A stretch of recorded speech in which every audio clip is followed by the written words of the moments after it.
Olá, tudo bem? Passando aqui rapidinho mais uma vez para dar algumas dicas que são primordiais, que são essenciais para nossas crianças e também para nós adultos.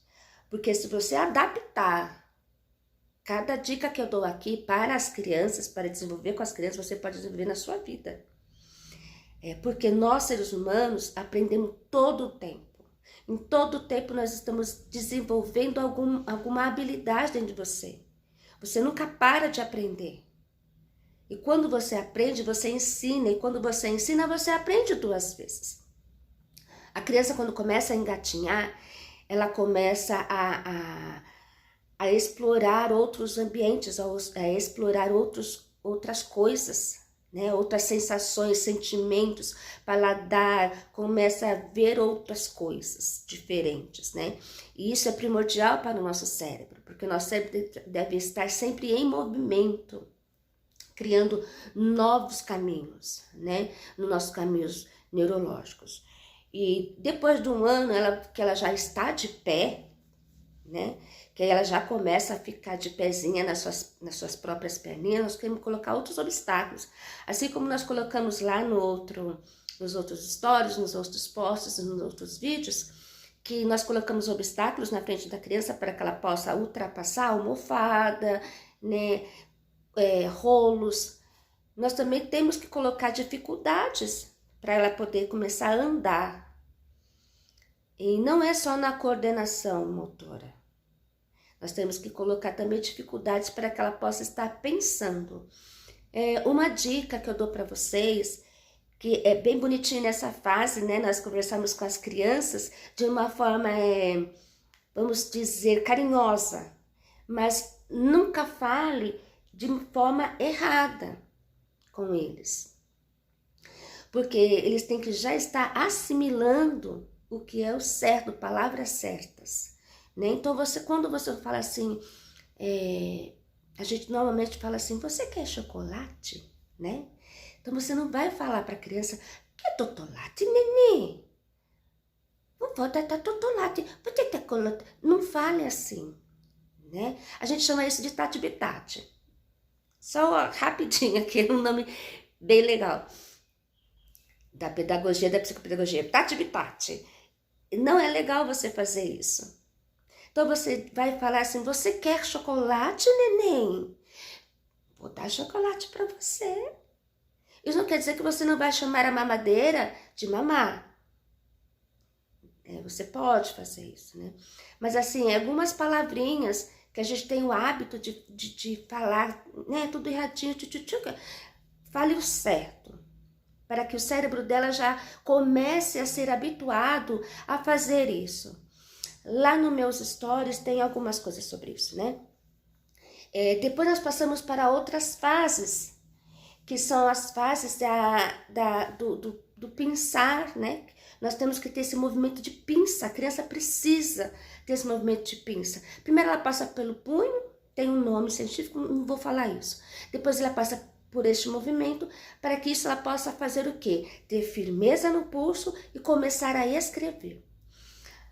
Lá quando for na alfabetização, tá? E quando nós vamos trabalhar com as crianças, o que nós temos que fazer? Sempre estar conversando com esta criança, sempre falando, o tempo todo falando, conversando, para que ela comece a desenvolver esse hábito de se comunicar. É aí que nós começamos a ver se tem algum problema ou não com a criança. Né? E a gente já pode estar trabalhando isso desde cedo. Para que esperar chegar lá na alfabetização? Quando vai para a escola, lá na escola começa a bombar tudo. Mas nós podemos trabalhar isso aqui embaixo, no 0 aos 3 anos, que é a base de tudo. Fazer atividades com rolos de papel higiênico. Eu amo rolo de papel higiênico. Eu gosto de atividades que a criança, ela crie por ela mesma. Porque ela vai fazer o cérebro dela trabalhar. Não dá brinquedos, claro que nós vamos brincar com brinquedos industrializados. Não é isso que eu estou dizendo, que não é para fazer isso. Sim, é legal fazer isso, né? Mas vamos dar mais sucata para essas crianças para que elas possam estar desenvolvendo a sua criatividade.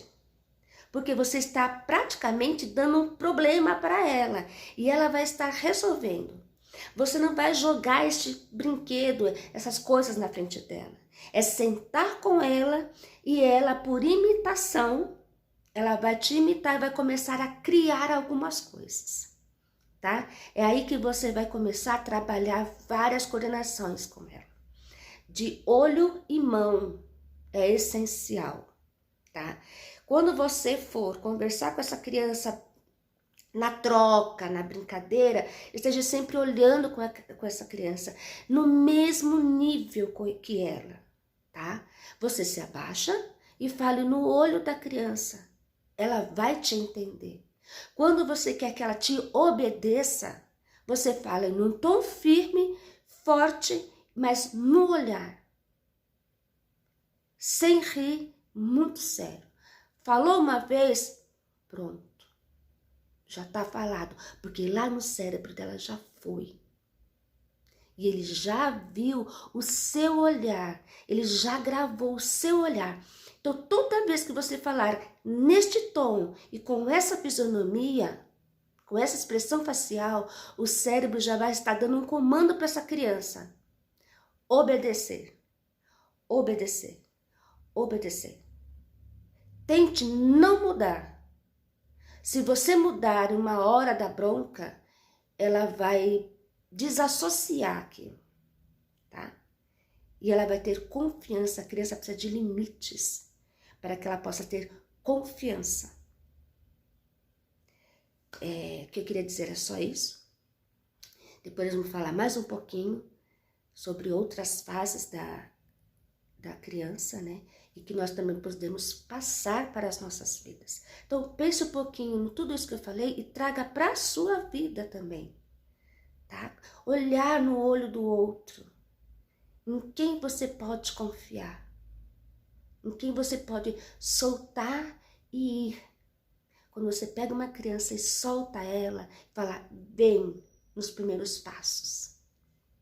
Ela pode confiar em você, ela confia em você, que você vai segurar. Então, pare um pouquinho e pense também na sua vida, tá bom? Beijos e até mais.